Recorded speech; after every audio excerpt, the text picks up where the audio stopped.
नमस्कार दोस्तों, जय हिंद, वंदे मातरम। दोस्तों स्वागत करते हैं आपके अपने YouTube चैनल, शिक्षक जगत के चैनल, राष्ट्रहित में चैनल जायसवाल कोचिंग सेंटर पर। दोस्तों मैं आपके साथ विजय जायसवाल यानी जायसवाल सर। दोस्तों बात करेंगे पर्यावरण की प्रश्नों की, जो आपके एग्जाम में यहीं से प्रश्न आते हैं, ज़्यादातर इनसे रिलेटेड ही प्रश्न आते हैं। पूरे डिटेल के साथ, जैसे पिछले क्लासेज हुई थी, डिटेल के साथ सब कुछ जानेंगे। यहाँ से एक एक करके, यानी एक एक नग, एक एक कड़ी जानेंगे, ताकि सिलेक्शन बहुत ही आसान हो, सिलेक्शन का जो टारगेट है वो पूरा हो।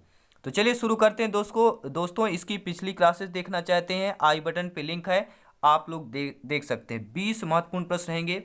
वीडियो को अंत तक देखिए, तैयारी बेहतरीन कीजिए और प्रश्नों को अच्छे तरीके से समझिए। दोस्तों चाहे तो नोट्स भी बना सकते हैं या टेलीग्राम में जुड़कर ये सब कुछ आप प्राप्त कर सकते हैं फ्री में। चलिए आइए पहला प्रश्न देख लेते हैं। इस क्लास का प्रश्न क्या पूछा जा रहा है। अंतर्राष्ट्रीय ओजोन दिवस मनाया जाता है 7 दिसंबर को, 16 सितंबर को, 30 मार्च को, 22 अप्रैल को। अंतर्राष्ट्रीय ओजोन दिवस 16 सितंबर को मनाया जाता है। दोस्तों ओजोन दिवस 16 सितंबर को ओजोन परत के संरक्षण हेतु जागरूकता के लिए मनाया जाता है। यूएनओ ने 19 दिसंबर 1994 को 16 दिसंबर को international day of the preservation of ozone layer घोषित कर दिया गया था, जिसे हम ओजोन परत बोलते हैं। ठीक है, तो आप समझ गए होंगे कब घोषित किया गया था। यह 16 सितंबर को ओजोन संरक्षण दिवस जागरूकता के रूप में सन 1994 को घोषित किया गया था। और यह तारीख जो है मॉन्ट्रियल प्रोटोकॉल की यादगार तिथि के रूप में तय की गई। ठीक है, जिसे ओजोन दिवस 2016 का थीम क्या था। ओजोन दिवस में 2016 का जो थीम था वह था ओजोन एंड। ठीक है, ये सभी करंट के भी प्रश्न आपको करा देते हैं। 2016 में ओजोन दिवस का क्या थीम था, ओजोन एंड था। और climate restored by a world united जिसे बोलते हैं। ठीक है, सेकंड प्रश्न देख लेते हैं क्या दिया गया है। वीडियो को लाइक शेयर करते रहेंगे, आपका अपना परिवार है। किसी खाद्य श्रृंखला में शाकाहारी होते हैं। दोस्तों जो खाद्य श्रृंखला होती है उसमें शाकाहारी होते हैं। प्राथमिक उपभोक्ता होते हैं, प्राथमिक उत्पादक होते हैं, द्वितीयक उपभोक्ता होते हैं, या अपघटनकर्ता होते हैं। तो किसी खाद्य श्रृंखला में जो शाकाहारी होते हैं वे प्राथमिक उपभोक्ता कहलाते हैं। उत्पादक हमेशा हरे पौधे होते हैं। जो हरे पौधे होते हैं वो हमेशा उत्पादक होते हैं, जो क्लोरोफिल की सहायता से प्रकाश संश्लेषण की क्रिया के द्वारा भोजन का निर्माण करते हैं। द्वितीयक उपभोक्ता मांसाहारी होते हैं। अपघटककर्ता सड़े गले पदार्थों से ऊर्जा प्राप्त करते हैं, जैसे मृतोपजीवी, कवक, जीवाणु। ये कैसे आपके ये अपघटन करता है। ठीक है, अगर प्रश्न आ गया एग्जाम में कि आपके अपघटन करता कौन कौन है, तो मृतोपजीवी, कवक और जीवाणु ये आपके फॉर एग्जाम्पल अपघटन करता हो जाएंगे, जो सड़े गले पदार्थों से ऊर्जा प्राप्त करते हैं। अगला प्रश्न देख लेते हैं क्या पूछा गया है, आप लोग भी कमेंट के द्वारा बता सकते हैं। पारिस्थितिक तंत्र के तत्वों के चक्रण को क्या कहते हैं। जो आपके पारिस्थितिक तंत्र है, इन तत्वों के चक्रण को क्या कहते हैं। जैव भू रासायनिक चक्र, रासायनिक चक्र, भूगर्भीय चक्र या भू रासायनिक चक्र। सभी लोग कमेंट करेंगे। जी हाँ दोस्तों, पारिस्थितिक तंत्र के तत्वों के चक्रण को क्या कहते हैं, जैव भू रासायनिक चक्र कहते हैं। प्रकृति में विभिन्न तत्व चक्रीय रूप में एक जीवन से दूसरे जीवन में स्थानांतरित होते हैं और पुनः प्रकृति में लौट आते हैं। इस प्रक्रिया को खनिज प्रवाह तथा यह चक्र जो होता है जीवमंडल, यानी कि वायुमंडल, स्थल मंडल और जल मंडल, इन तीनों को मिलाकर जीवमंडल बनता है। ठीक है, में होते हैं। इसे ही जैव भू रासायनिक चक्र कहते हैं। जो जीवमंडल होता है इसे आपके जैव भू रासायनिक चक्र कहते हैं। जैसे नाइट्रोजन चक्र, फास्फोरस चक्र होता है। ठीक है, अगला प्रश्न देख लेते हैं। पूरा डिटेल के साथ जानेंगे दोस्तों, वीडियो के इन तक देखें, बेहतर तैयारी कीजिए, सिलेक्शन वाली तैयारी कीजिए, जहां से प्रश्न आपके पूछे जाते हैं। इनमें से ईंधनों में से कौन सा न्यूनतम पर्यावरणीय प्रदूषण उत्पन्न करता है। अब देखिए ईंधन दिया गया है, इन ईंधनों में से बताना है जो न्यूनतम पर्यावरणीय प्रदूषण उत्पन्न करता हो। पेट्रोल, डीजल, हाइड्रोजन या कोयला। सभी लोग कमेंट करेंगे यहाँ पर। तो ईंधनों में से कौन सा न्यूनतम पर्यावरणीय प्रदूषण उत्पन्न करता है? तो देखिए न्यूनतम यानी कि पेट्रोल, डीजल, हाइड्रोजन, कोयला। तो सभी लोग जानते हैं हाइड्रोजन जो है ये आपका न्यूनतम पर्यावरणीय प्रदूषण उत्पन्न करता है, जबकि डीजल, पेट्रोल और कोयला जलने से हानिकारक गैस निकलती है जो वातावरण को प्रदूषित करता है। हल्का होने के कारण गुब्बारे और वायुपोतों में हाइड्रोजन प्रयुक्त होता है। हाइड्रोजन कहाँ पर प्रयुक्त होता है? गुब्बारे में प्रयुक्त होता है, ठीक है। वायुपोतों में प्रयुक्त होता है, हाइड्रोजन प्रयुक्त होता है, और इसका स्थान जो है अब हीलियम ले रहा है, ठीक है। जो आपका हाइड्रोजन का स्थान कौन ले रहा है? अब आपका हीलियम ले रहा है, ठीक है। सभी लोग समझ रहे होंगे, आ सकता है कि हाइड्रोजन का स्थान कौन ले रहा है, तो हीलियम ले रहा है। अगला प्रश्न देख लेते हैं। संकटग्रस्त जंतु जो है दैत्याकार पांडा पाया जाता है। जो संकटग्रस्त जंतु है, पहले बात तो दो प्रश्न आ गया, एक संकटग्रस्त जंतु बताइए जो दैत्याकार पांडा पाया जाता है। भारत में पाया जाता है, ऑस्ट्रेलिया में, चीन में, ब्राजील में, किस देश में पाया जाता है? संकटग्रस्त जंतु दैत्याकार पांडा पाया जाता है, आपके चीन में पाया जाता है। पांडा को चीन भाषा में क्या बोलते हैं? अगर आप प्रश्न आ गया थोड़ा डिटेल के साथ जानेंगे तो जुयांग गामयो बोलते हैं। क्या बोलते हैं? जुयांग गामयो, या फिर विशालकाय बिल्ली या भालू को कहते हैं। वहाँ पर चीन पर विशाल जो बिल्ली या भालू होते हैं उनको पांडा बोला जाता है, दैत्यकार पांडा, ठीक है। तो ये चीन के बांस के जंगलों और तिब्बत की हिमालय पर्वत के ढलानों के पेड़ों पर रहते हैं। और आज पांडा विश्व वन्य जीव कोष यानी कि world wild life federation WWF द्वारा अंतर्राष्ट्रीय स्तर पर जो है संरक्षित प्रजातियों में से एक है। आप कौन सा? पांडा। चलिए अगला प्रश्न देख लेते हैं, क्या दिया गया है। सभी संभावित प्रश्न है।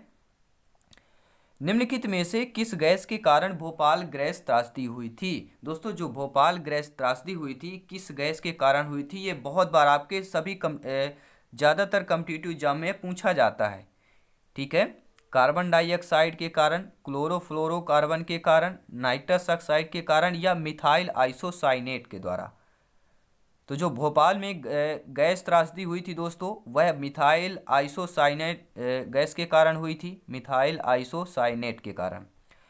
भारत के देश के एक दिल कहे जाने वाला राज्य मध्य प्रदेश, जो कि 1 नवंबर को यह गठन दिवस भी मनाया गया। आपके 1 नवंबर को मध्य प्रदेश का भी होता है और आपके छत्तीसगढ़ का भी।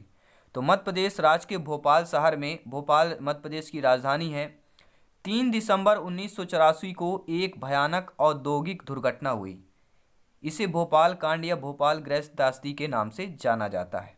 भोपाल स्थित यूनियन कार्बाइड नामक कंपनी के कारखाने से, देखिए किस कंपनी में, ये भी पूछा जा सकता है। तो भोपाल में स्थित यूनियन कार्बाइड नामक कंपनी के कारखाने से एक जहरीली गैस रिसा हुआ, जिससे लगभग 15,000 से अधिक लोगों की जान चली गई थी। ये भी आ सकता है कि गैस त्रासदी पर कितने लोगों की लगभग जान गई थी, तो 15,000 से अधिक लोगों की। बहुत सारे लोग अपंगता से लेकर अंधेपन के शिकार हुए हैं। भोपाल गैस कांड में मिथाइल आइसोसाइनेट, जिसे मिक बोलते हैं, ठीक है, मिक नामक जहरीली गैस का रिसाव हुआ। Chlorofluorocarbon, carbon dioxide, nitrous oxide जो है, तीनों ही ग्रीन हाउस गैसें हैं। ये जो है क्लोरोफ्लोरोकार्बन हो गया, ठीक है, कार्बन डाइऑक्साइड, नाइट्रस ऑक्साइड, ये तीनों आपके ग्रीन हाउस गैसें हैं। अगला प्रश्न देख लेते हैं, क्या दिया गया है। किस देश में जो है क्रिसमस का त्यौहार गर्मियों में मनाया जाता है? यहाँ पे क्रिसमस होना चाहिए, ठीक है दोस्तों, यहाँ पे क्रिसमस दिया गया है। तो किस देश में जो है क्रिसमस का त्यौहार गर्मियों में मनाया जाता है? आपके भारत देश में, जापान में, ऑस्ट्रेलिया में, या अमेरिका में? तो क्रिसमस का त्यौहार जो गर्मियों में मनाया जाता है वह है आपका ऑस्ट्रेलिया। ऑस्ट्रेलिया में जो है क्रिसमस का त्यौहार गर्मियों में यानी 25 दिसंबर को मनाया जाता है, ठीक है। वहाँ पर ऑस्ट्रेलिया में 25 दिसंबर को गर्मी होती है, यहाँ पर ठंड होती है। इसका कारण यह है कि ऑस्ट्रेलिया दक्षिणी गोलार्ध में स्थित है और दिसंबर का महीना ऑस्ट्रेलिया में गर्मी का पहला महीना होता है। ऑस्ट्रेलिया में गर्मी 1 दिसंबर से लेकर 28-29 फरवरी तक होती है, ठीक है, यानी 3 महीने आपके ऑस्ट्रेलिया में गर्मी होती है। तो क्रिसमस यानी ईसा मसीह के जन्म खुशी में मनाया जाने वाला पर्व है और इस दिन लगभग संपूर्ण विश्व में अवकाश रहता है।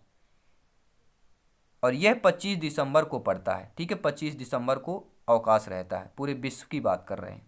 अगला प्रश्न देखिएगा, ऐसा दिन जो पूरे विश्व में अवकाश रहता हो, ऐसा पर आपका 25 क्या हो जाएगा, दिसंबर हो जाएगा। अगला प्रश्न देख लेते हैं, गिर वन्य जीव अभयारण्य निम्न में से किस वन्य जीव का संरक्षण करता है। पहली बात जानेंगे गिर वन्य जीव अभयारण्य के बारे में, और यहाँ पर जो है जो किस वन्य जीव का संरक्षण करता है, तो यह आपके शेर की करता है, गिर वन्य जीव अभयारण्य। देखिए दोस्तों, जो गिर वन्य जीव अभयारण्य है, यह भारत की गुजरात राज्य में लगभग, पहली बात तो यह कि गिर वन्य जीव अभयारण्य कहाँ स्थित है, तो भारत देश के गुजरात राज्य में स्थित है। और कितने वर्ग किलोमीटर फैला हुआ है, तो 1424 किलोमीटर वर्ग पर फैला हुआ है। इसमें जंगली शेरों का संरक्षण किया जाता है। इसके अतिरिक्त जो है इस वन अभयारण्य में पुष्प और जीव जंतुओं की प्रजातियां भी मिलती हैं। यह स्तनधारियों की 30 प्रजातियां और सरीसृप वर्ग की 20 प्रजातियां पाई जाती हैं। दक्षिण अफ्रीका के अलावा विश्व का ऐसा इकलौता स्थान है जहां शेरों को अपने प्राकृतिक आवास में रहते हुए देखा जा सकता है। पहले दक्षिण अफ्रीका है, इसके बाद आपका गुजरात का गिर वन्य जीव अभयारण्य है। चलिए अगला प्रश्न देख लेते हैं, क्या दिया गया है, डिटेल के साथ जानेंगे। कौन सी प्राकृतिक वनस्पति जो है मरुस्थलीय प्रदेशों में पाई जाती है। ऐसी प्राकृतिक वनस्पति जो मरुस्थलीय प्रदेशों में पाई जाती हो, कैक्टस, महोगनी, फर या चंदन। तो सभी लोग जानते हैं मरुस्थलीय यानी बालू इलाका, तो वहाँ पे ज़्यादातर कांटे यानी कैक्टस आपका प्राकृतिक वनस्पति पाया जाता है। कैक्टस जो होता है मरुस्थलीय प्रदेशों में पाए जाने वाली एक प्राकृतिक वनस्पति है। यह जो है दोस्तों सपुष्पक वनस्पतियों का एक जीव वैज्ञानिक कुल है जो अपने मोटे फूले एवं तनों में पानी बटोरकर शुष्क व रेगिस्तानी परिस्थितियों में जीवित रहता है। इनके पत्ते जो होते हैं कांटों के स्वरूप में परिवर्तित हो जाते हैं ताकि जो है वाष्पोत्सर्जन की दर कम हो सके, जिससे जल का ह्रास कम हो, यानी जल का जो क्षण है, ठीक है, ह्रास यानी कि कमी कम हो, इसलिए कांटेदार इसके पत्ते पर कांटे निकल आते हैं। यह कांटेदार पत्ते इसीलिए बोलते हैं कैक्टस को। ठीक है, अगला प्रश्न देख लेते हैं, क्या दिया गया है। ग्रीन मफलर संबंधित है। जो दोस्तों ग्रीन मफलर है यह किससे संबंधित है, काफी बार आपके एग्जाम में पूछा गया प्रश्न है। वायु प्रदूषण से है, मृदा प्रदूषण से है, ध्वनि प्रदूषण से है, या आपके जल प्रदूषण से है। तो ग्रीन मफलर जो संबंधित है दोस्तों, यह आपके ध्वनि प्रदूषण से संबंधित है। जो आपके जैसे ग्रीन मफलर अधिक आबादी वाले या ध्वनि प्रदूषण वाले क्षेत्र जैसे सड़कों के किनारे, औद्योगिक क्षेत्रों, राजमार्गों के आसपास, रिहायशी इलाकों में 4-6 पत्तियों में वृक्षारोपण कर ध्वनि प्रदूषण को कम करने की एक तकनीक है कि 4-6 पत्तियों में वृक्षारोपण करके जो है ध्वनि प्रदूषण को कम किया जा सके, ताकि घने पेड़ पौधे जो हैं प्रदूषण को कम कर सके, क्योंकि पेड़ पौधे जो होते हैं ध्वनि को फिल्टर करते हैं। देखिए दोस्तों, बहुत ही इंपॉर्टेंट जानकारी मिल रही है आपको इस चैनल पर, लाइक शेयर करते रहेंगे, आपका अपना परिवार है। तो पेड़ जो होते हैं ध्वनि के फिल्टर करते हैं और इसे नागरिकों तक पहुंचाने से रोकते हैं। तो ध्वनि प्रदूषण को नियंत्रित करने वाले ये हरे पौधे ग्रीन मफलर कहलाते हैं। तो हरे पौधे को ग्रीन मफलर बोला जाता है। अगला प्रश्न देखिएगा, भू पर स्थितिकी तंत्र में ऊर्जा का महत्वपूर्ण स्रोत है। पृथ्वी है, सूर्य है, चंद्रमा है, शुक्र है। तो भू पर स्थितिकी तंत्र में ऊर्जा का महत्वपूर्ण जो स्रोत है वह आपका सूर्य है। सूर्य ऊर्जा का सर्वाधिक व्यापक एवं अपरिमित स्रोत है, जो वातावरण में फोटान यानी कि छोटी छोटी जो प्रकाश की तरंग पेटिकाएं होती हैं उसको फोटान के रूप में विकिरण ऊर्जा का संचार करता है। संभवतः पृथ्वी पर सर्वाधिक महत्वपूर्ण रासायनिक जो है अभिक्रिया प्रकाश संश्लेषण को माना जा सकता है। जो सूर्य के प्रकाश की उपस्थिति में पौधे हरे होते हैं, इसलिए सौर ऊर्जा को पृथ्वी पर जीवन का प्रमुख संवाहक माना जाता है। आइए अगला प्रश्न देख लेते हैं, टाइटन किस ग्रह का प्राकृतिक उपग्रह है। जो आपका टाइटन है यह किस ग्रह का प्राकृतिक उपग्रह है। बुध, वरुण, शनि, शुक्र। सभी लोग कमेंट करेंगे, सभी लोग कमेंट करेंगे। तो टाइटन सभी लोग जानते हैं किस ग्रह का प्राकृतिक उपग्रह है। यह आपके देखिए दोस्तों सौर मंडल में जो है शनि आकार में दूसरा सबसे बड़ा ग्रह, आकार की बात करें सबसे बड़ा ग्रह आपका शनि है। शनि में टोटल 62 उपग्रह हैं। टाइटन शनि का सबसे बड़ा उपग्रह है। शनि के अन्य प्रमुख उपग्रह हो गया जो ज़्यादातर मीमांस हो गया, एनसिलाड हो गया, टेथिस, डियान, रिया, हाइपेरियन, इपापेटस और फोबे हैं। और बुध और शुक्र ग्रहों का कोई उपग्रह नहीं है, ये भी नोट कर लेंगे। आपका बुध ग्रह और शुक्र ग्रह इनके कोई उपग्रह नहीं है, ठीक है। वरुण यानी कि नेपच्यून के 13 उपग्रह हैं, इनमें ट्रिटोन या मेरिट प्रमुख है।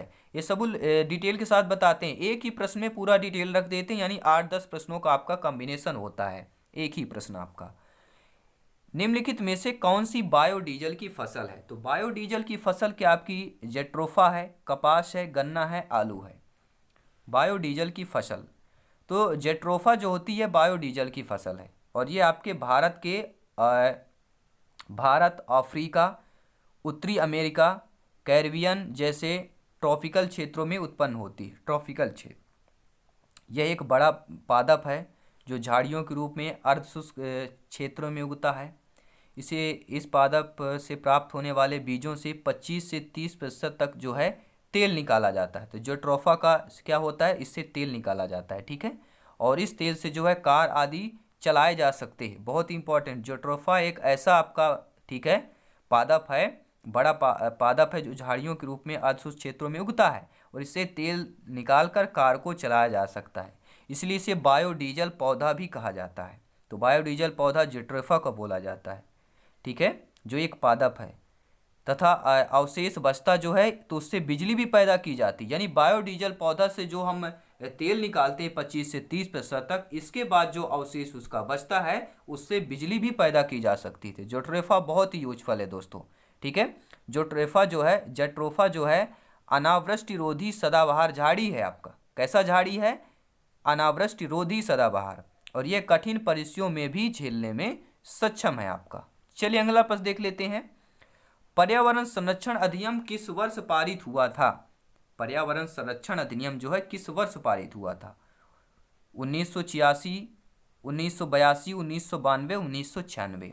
तो पर्यावरण संरक्षण अधिनियम किस वर्ष पारित हुआ था दोस्तों? ये आपके, ठीक है, 1982 में पारित हुआ था। 82 में, ठीक है, सॉरी दोस्तों, 1986 में पारित हुआ था। कब हुआ था? सन 1986 में पारित हुआ था। संयुक्त राष्ट्र का प्रथम मानव पर्यावरण सम्मेलन जो है 5 जून को होता है, ठीक है। सभी लोग जानते हैं पर्यावरण जो सम्मेलन हो, ठीक है, 5 जून को होता है। 1972 में स्टॉकहोम में संपन्न हुआ। पहली बार जब हुआ था सम्मेलन, तो यह प्रथम मानव द्वारा जो पर्यावरण सम्मेलन हुआ था 5 जून सन 1972 में स्टॉकहोम में संपन्न हुआ। इसी से प्रभावित होकर भारत ने पर्यावरण के संरक्षण के लिए पर्यावरण संरक्षण अधिनियम 1986 में इसे पास किया। यह एक विशाल अधिनियम है जो पर्यावरण के समस्त विषयों को ध्यान में रखकर बनाया गया है। इस अधिनियम का मुख्य उद्देश्य जो है वातावरण में घातक रसायनों की अधिकता को नियंत्रित करना व पारिस्थितिकी तंत्र को प्रदूषण मुक्त रखने का प्रयत्न करना। और इस अधिनियम में 26 धाराएं हैं, ठीक है। जो अधिनियम यह पारित हुआ था आपके, ठीक है, 1986 में जो पारित किया गया, इसमें टोटल 26 धाराएं हैं, जिन्हें में 4 अध्यायों में बांटा गया है। 26 धाराओं को 4 अध्याय में बांट दिया गया, और यह कानून पूरे देश में 19 नवंबर सन 1986 ईस्वी को लागू किया गया। बहुत ही डिटेल के साथ, यहाँ से भी प्रश्न बन सकते हैं, इसलिए डिटेल के साथ बताते हैं। एक प्रश्न 10 प्रश्नों तक भारी है आपका। चलिए अगला प्रश्न देख लेते हैं। भूमंडलीय तापन का कारण है, तो आंसर आपके सामने दिख गया है। भूमंडलीय तापन का कारण होता है कार्बन डाइऑक्साइड में वृद्धि। यानी भूमंडलीय तापन जिसमें हम पृथ्वी पर रह रहे हैं, इसका जो तापमान में वृद्धि हो रहा है, गर्मी ज़्यादा हो रही है, इसका कारण है CO2, यानी कि जिसे हम ग्लोबल वार्मिंग बोलते हैं। ग्लोबल वार्मिंग जो होता है इसका मुख्य कारण है कार्बन डाइऑक्साइड की मात्रा में वृद्धि। धरती पर विनाशक गैस के बढ़ने की मुख्य वजह जीवाश्म ईंधनों जैसे कोयला, तेल अत्यधिक इस्तेमाल और जंगलों की कटाई है। धरती पर घटती पेड़ों की संख्या की वजह से कार्बन डाइऑक्साइड यानी CO2 इसका स्तर जो है लगातार बढ़ता जाता है या बढ़ रहा है। तो इससे भूमंडलीय तापन में वृद्धि होती है। बढ़ते तापमान की वजह से समुद्र जल स्तर जो है बढ़ रहा है, ठीक है। बाढ़, तूफान हो गया, खाद्य पदार्थों की कमी हो गया, तमाम तरह की जो बीमारियां हैं आदि का खतरा बढ़ रहा है CO2 की वृद्धि की वजह से। अगला प्रश्न देख लेते हैं, क्या दिया गया है प्रश्न। निम्नलिखित में से किसमें सर्वाधिक जैव विविधता पाई जाती है? सर्वाधिक जैव विविधता किसमें पाई जाती है? उष्णकटिबंधीय सदाबहार वर्षा वन बायोम में, शीतोष्ण पर्णपाती वन बायोम में, शीतोष्ण घास प्रदेश बायोम में, या सवाना बायोम में। तो सर्वाधिक जो है जैव विविधता आपकी किसमें पाई जाती है? उष्णकटिबंधीय सदाबहार वर्षावन बायोम में पाई जाती है। दोस्तों जो उष्णकटिबंधीय सदाबहार वन होते हैं ऐसे वन क्षेत्र हैं जो भूमध्यीय रेखा के दक्षिण या उत्तर में लगभग 28 डिग्री के भीतर पाए जाते हैं। ये एशिया, ऑस्ट्रेलिया, अफ्रीका, दक्षिण अमेरिका, मध्य अमेरिका, प्रशांत द्वीपों पर पाए जाते हैं। विश्व वन्य जीव निधि के बायोम वर्गीकरण के भीतर उष्ण कटिबंधीय सदाबहार वन को उष्ण कटिबंधीय वर्षा वन का एक प्रकार माना जाता है और उन्हें विषुवतीय सदाबहार तराई वन के रूप में निर्दिष्ट किया जाता है। अगला प्रश्न देखेंगे, 2-3 प्रश्न और रह गए हैं इस क्लास पे। निम्न में से किस मृदा का निर्माण लावा द्वारा होता है? तो लावा द्वारा किस मृदा का निर्माण होता है? काली मिट्टी के द्वारा, लाल मिट्टी, जलोढ़ या लैटेराइट। यानी जो लावा मिलता है, जो लावा धरती से निकलता है, ठीक है, मैग्मा हो गया, लावा हो गया, ठीक है, जो ये निकलता है ज्वालामुखी के कारण, तो ये जो लावा से जो जिस मिट्टी का निर्माण होता है वह आपकी है काली मिट्टी।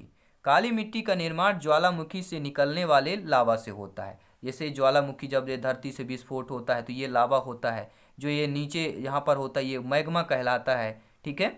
तो ये आपके लावा से होता है और भारत में ये लगभग 5 लाख वर्ग किलोमीटर में फैला हुआ है काली मिट्टी। तो महाराष्ट्र में इस मिट्टी का सबसे अधिक विस्तार है काली मिट्टी का, और इस मिट्टी में चूना, पोटास, मैग्नीशियम, एल्युमिनियम और लोहा पर्याप्त मात्रा में पाया जाता है। यानी काली मिट्टी में जो है चूना, पोटास, मैग्नीशियम, एल्युमिनियम, लोहा पर्याप्त मात्रा में आपके काली मिट्टी में होता है। यह बहुत ही उपजाऊ मिट्टी होती है काली मिट्टी। काली मिट्टी पर आपके कपास के लिए प्रसिद्ध सबसे ज़्यादा है, इसलिए गुजरात में सबसे ज़्यादा कपास का उत्पादन होता है क्योंकि वहाँ पर काली मिट्टी ज़्यादा है, तो कपास वाली काली मिट्टी कहते हैं, ठीक है। इस मिट्टी में नमी को रोके रखने की प्रचुर शक्ति भी होती है क्योंकि ये चिकनी मिट्टी होती है काली मिट्टी, ठीक है। काली मिट्टी नमी को क्या है, रोके में प्रचुर शक्ति भी होती है काली मिट्टी, ठीक है। इसलिए वर्षा कम होने पर भी सिंचाई की आवश्यकता यहाँ पर ज़्यादातर काली मिट्टी में आपके नहीं पड़ती है। अगला प्रश्न देख लेते हैं क्या दिया गया है। वायुमंडल की कौन सी परत जो है प्रकाश की पराबैंगनी किरणों को पृथ्वी की सतह पर आने से रोकती है? तो वायुमंडल की कौन सी परत जो है प्रकाश की पराबैंगनी किरणों को पृथ्वी के आने से रोकती है? क्षोभ मंडल, समताप मंडल, आयन मंडल, मध्य मंडल। कौन सा मंडल रोकता है? कौन सा मंडल रोकता है? तो आपका समताप मंडल जो है प्रकाश की पराबैंगनी किरणों को पृथ्वी की सतह पर आने से रोकती है। इसे ओजोन मंडल के नाम से भी जाना जाता है। यह परत जो है सूर्य के उच्च आवृत्ति के पराबैंगनी प्रकाश की 93.99% मात्रा अवशोषित कर लेती है, जो पृथ्वी पर जीवन के लिए हानिकारक है। तो यह आपकी जो है समताप मंडल इसे अवशोषित कर लेता है, ठीक है। और ओजोन परत की खोज जो है 1913 ईस्वी में, ओजोन परत की खोज कब हुई थी? तो सन 1913 ईस्वी में हुई थी। ये फ्रांस के भौतिकवादियों या भौतिक कविदों द्वारा हुई थी। भौतिकविदों फेवरी चार्ल्स और हेनरी बुसोन ने की थी, ठीक है। ओजोन परत की खोज 1913 ईस्वी में हुई। फ्रांस के भौतिकविदों ने फेवरी चार्ल्स और हेनरी बुसेन दोनों ने मिलकर ओजोन परत की खोज की। 2 प्रश्न और रह गए हैं दोस्तों। गंगा एक्शन प्लान को लाने का उद्देश्य निम्नलिखित में से किस सुधार हेतु है? जल का वेग, जल की गुणवत्ता, जल की प्रचुरता, जल के तापमान। तो सभी मित्रों को जय हिंद, वंदे मातरम। वीडियो को लाइक शेयर करते रहेंगे। आपका अपना परिवार है दोस्तों, जितने भी मेरे भाई बहन हैं दिल से मैं सपोर्ट करता हूं सभी को। सभी लोग आप भी सपोर्ट करें, इस परिवार को बड़ा करें। आगे आने वाली क्लासेज इससे भी बेहतर होने वाली हैं, ठीक है। तो गंगा एक्शन प्लान को लाने का उद्देश्य जो है किस सुधार हेतु किया गया? तो दोस्तों जल की गुणवत्ता के सुधार हेतु यहाँ पर, ठीक है, गंगा एक्शन प्लान किया गया। नदी में प्रदूषण भार को कम करने के लिए 1985 ईस्वी में श्री राजीव गांधी द्वारा जो है गंगा कार्य योजना, जिसे हम GAP के नाम से जानते हैं, गंगा, ठीक है, राजीव गांधी द्वारा गंगा कार्य योजना GAP का शुभारंभ जो है किया गया। कार्यक्रम जो है खूब धूमधाम से शुरू किया गया था, लेकिन यह 15 वर्ष की अवधि में, ठीक है, 901.71 करोड़ रुपए जो है व्यय करने के बाद भी नदी में प्रदूषण का स्तर कम करने में विफल रहा। ठीक है, कितने रुपए खर्च हुए थे 15 साल तक में? 901.71 करोड़ रुपए खर्च हुए थे। ठीक है, क्योंकि धूमधाम से इसका कार्यक्रम की शुरुआत किया गया था। कार्यक्रम खूब जब धूमधाम से होता है तो पैसा तो इन्वेस्ट होता ही होता है। चलिए इस क्लास का अंतिम प्रश्न देख लेते हैं। कौन सा वृक्ष जो है जैविक कीटनाशक का उत्पादक है? ऐसा वृक्ष का नाम बताइए जो जैविक कीटनाशक का उत्पादक हो। देवदार, नीम, चीड़, ओक। तो जैविक कीटनाशक का उत्पादक जो होता है नीम होता है। नीम का वृक्ष जो है जैविक कीटनाशक का उत्पादक है। नीम भारतीय मूल का एक पूर्ण पतझड़ वृक्ष है। इसका वनस्पतिक नाम जो है क्या होता है? एजाडायरेक्टा इंडिका बोलते हैं। ठीक है, नीम का वनस्पति नाम भी दिया गया, आ सकता है, सभी लोग नोट कर लेंगे। ठीक है, नीम की पत्तियां चबाने से रक्त शोधन होता है, यानी कि रक्त की शुद्धता होती है अगर नीम की पत्तियां खाएंगे। त्वचा विकार रहित कांतिवान होती है। इसके अतिरिक्त नीम की छाल का लेप सभी प्रकार के चर्म रोगों और घाव के निवारण में सहायक है। अगर किसी भी प्रकार का चर्म रोग है तो जो नीम की छाल होती है, जो ऊपर बाहरी परत उकल जाती है, सूख जाती है, उसको घिस कर पानी के साथ अगर उसको लगा लेते हैं तो ये चर्म रोग या घावों का निवारण करने में आपका सहायक होता है। तो नीम बहुमूल आपका वनस्पति है। नीम बहुमूल आपका देखिए एक प्रकार का कहा जाए तो बहुत ही अच्छा है। बचपन से यानी कहा जाए जो हमारी पुरानी परंपरा थी, प्राचीन इतिहास से नीम का बहुत बड़ा योगदान है इस वृक्ष का। तो ये क्लास कैसी लगी फीडबैक जरूर दें, एक छोटा सा प्यारा सा जरूर कमेंट करें। और जितने भी मेरे भाई बहनें सब्सक्राइब करके आए सभी को दिल से धन्यवाद करता हूँ। और माता रानी से ईश्वर से कामना करता हूँ, प्रार्थना करता हूँ कि आप लोगों का सिलेक्शन हो, आप लोगों का प्यार स्नेह बना रहे। दोस्तों बस हमेशा हंसते रहिए, मुस्कुराते रहिए। और अंत में यही कहूँगा, प्लेलिस्ट चेक करके जाइएगा। प्लेलिस्ट चेक कीजिए, सभी क्लासेस आपके सभी सिलेबस एग्जाम पैटर्न पर मिलेगी। क्योंकि सिलेक्शन पाना है हमारा टारगेट है, हमारा सपना है, जो कि आप लोगों का सपना साकार होगा। जय हिंद दोस्तों।